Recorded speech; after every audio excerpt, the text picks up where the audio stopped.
Bibili ng German Shepherd puppy si Sir John Paul Umaran. Sabi niya, pwede bang iuwi sa bahay yung puppy after na siyang hindi na magdidi sa mama niya? Didi talaga, no? Anong magandang SDN products para sa German Shepherd na puppy? Ay, German Shepherds, isa sa mga gustong-gusto kong breed yan. And yung mga bumibili ng puppies, eto, no, kung kukuha kayo ng tuta, nag-iisip kayong kumuha ng tuta, anong age pinakamaganda? Of course, pinakamaganda kung matibay na sana siya. Kung ang concern niyo ay matibay na sana yung tuta, hindi na basta-basta mamamatay, well, you can wait after the vaccinations are complete, yung puppy vaccination program. That is, pagkalipas niya ng 4 months old. Kasi yung last vaccine na bibigay, yung anti-rabies, ay 4 months old binibigay po yon. So may vaccinations kasi na binibigay during the 6th week, pang-6 na linggo or pang-7 linggo, and then every 2 weeks thereafter hanggang umabot ng 4 months or hanggang umabot ng mga 3 months. So, yun ang isang consideration, no, kung gusto niyo matibay na talaga yung aso. Pero ito, I'll give you an idea, no, na I think better than that.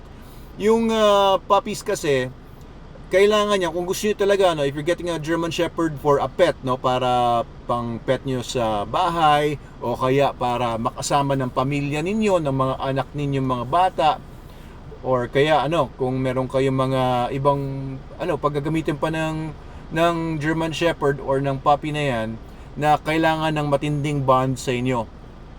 The most ideal, this is just my opinion, and this is based on decades of experience sa pag-aaso ng Manalo Canine. Has been breeding, training dogs since 2007. So, na po kami, 17 years. We are on our 18th year. And I've been breeding and training dogs since I was in college, no, sa UP Los Baños, when I was a vet student. Noong mga year 1996 ako nagsimula. So, pinakamaganda, kunin mo yung puppy ng 7 weeks. 7 weeks, guys. Kasi, actually, pagkadating ng 3 weeks old, pwede nang pakainin ng solid food yung aso na dahan-dahan, no, na soft food. So, I recommend, no, kung ikaw ay nagbe-breed, ang ipakain mo sa mga puppies mo, dapat pinapakain mo rin to sa dam mo, no, or sa bitch, dun sa female dog mo, before breeding pa lang, SDN 42 na. O, kung gusto mo SDN 28, pwede rin naman, pero SDN 42 ang recommend ko. And then, if you're going to wean the puppies na, ibig sabihin, ihihiwalay mo na sa nanay niya, it starts in 3 weeks.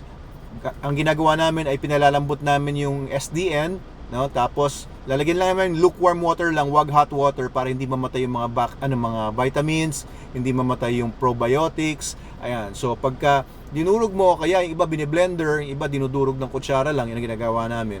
So papakain mo na sa mga puppies, no? 3 weeks old pa lang sila. So parang titikim-tikim pa lang yan. Konti-konti lang. Bigyan mo yan several times a day, mga 3-4 times. Pero kapag dating nila ng 4 weeks, no, 1 month old na yung tuta, yan, ihiwalay mo na yan. So 4 weeks old, bigyan mo na siya ng full SDN. Sanay na yan, 1 week mo na pinapakain 1 week mo na pinapatikim-tikim Alisin mo yun na yung nanay. Ano gagawin mo na sa nanay? Patutuyuin mo. Ang tawag doon, drying. So yung nanay ay hindi mo muna papakainin, hindi mo muna papainumin ng 24 hours para mag-dry siya. Yung gatas niya sa dede niya, nagpo-produce kasi yan, malakas yung production niyan pagka 4 weeks. Matutuyo ngayon yon, i-absorb ulit ng katawan niya yan. 1 day, 24 hours, wala mo nang kain, wala mo nang inom. Okay? Given na healthy naman yung nanay, no, na given na hindi naman siya nagkasakit or what. So, pag na-dry na yung nanay, yung mga puppies naman, hindi mo nabibigyan ng milk. Don't give milk na after na wean sa nanay. I do not recommend giving puppies or adult dogs milk kasi inflammatory yan and galing naman sa ibang species yun, kaya hindi naman appropriate sa dog, no. It's much better kung pure SDN 42 ang bibigay mo na dun sa mga puppies. So pagka pure SDN ang binibigay mo dun sa mga puppies, mas mabilis na yung development niyan, mas mabilis na yung growth nila, at saka ang ganda ng development. Ay nako, hindi sila prone sa mga problem sa bones kagaya ng mga ibang mga puppies, lalo na mga German Shepherds. Medyo pihikan yung mga yan pagdating sa bone growth, no? Prone sila sa hip dysplasia, elbow dysplasia, sa splay feet, weak pasterns. Ay, naku, halos lahat yata ng problema sa buto napunta sa mga German Shepherds, lalo na yung mga show line, dahil yung mga show line kasi ginagawang abnormal yung ano nila yung angulature sa hips, ginagawang parang mukhang maporma siya sa show ring, hindi na normal yung tayo. Dapat kasi level yung top line ng German Shepherd. Ginawa ng mga breeders, binaba yung puwetan, kaya nagkakaroon ng problema yung yung angulature. Syempre related yan doon sa growth ng ng mga bones, muscles. Ayun, syempre pag binaba mo yung hip, hindi na normal yung paggalaw ng buto sa femur doon sa legs, in coordination doon sa kanyang hips. Prone siya sa hip dysplasia. Hindi na nagkakaugma yung mga buto ng hip bones at saka yung femur bone. So pag naka SDN42 yung puppy,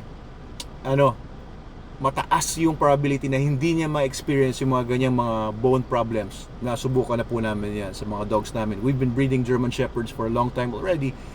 Dutch Shepherds, Belgian Malinois, and many other dogs na masasabing prone sa hip dysplasia. Di ba si Rigor ngayon, alabay ko, yung nakuha ko from somebody na nagbigay sa akin, nagpa-adapt sa akin, si Rigor. Wala namang hip dysplasia yung magulang nun tingin ko kasi poor nutrition yung binigay niya, yung nagsisimula sa letter T na sobrang mura na dog food. Ayun, kaya na-develop niya yung hip dysplasia kasi ang baba naman ng meat content nun.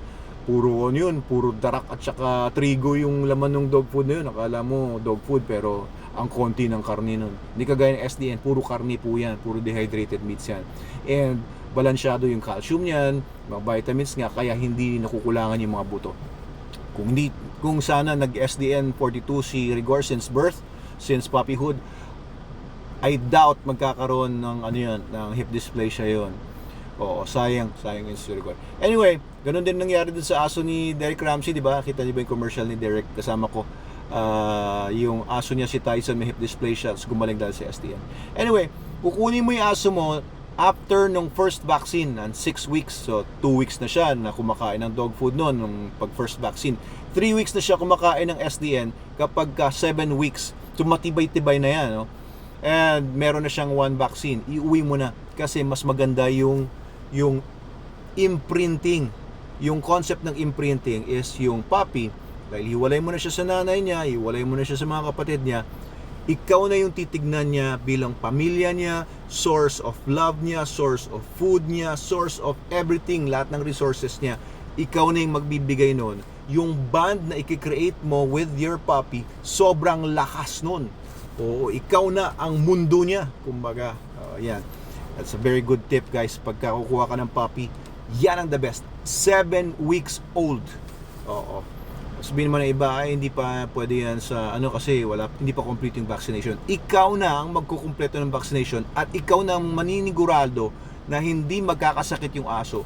Huwag mo munang palalakarin sa mga flooring na duda ka kung walang virus, lalo na pag ilalabas mo sa bahay mo tapos iuwalk mo sa kalsada. Wag, lalo na kung may mga askal, maasong kalye sa kalsada niyo. Asong kalye naman talaga yon, pag inuwi mo sa bahay, aspin na yun, bahala ka. Pero pag may mga asong kalye doon sa lugar ninyo, wag mong palalakarin doon yung puppy, makakuha yan ng iba-ibang sakit, lalo na parvo, patay kang bata ka dyan, patay kang tuta ka dyan.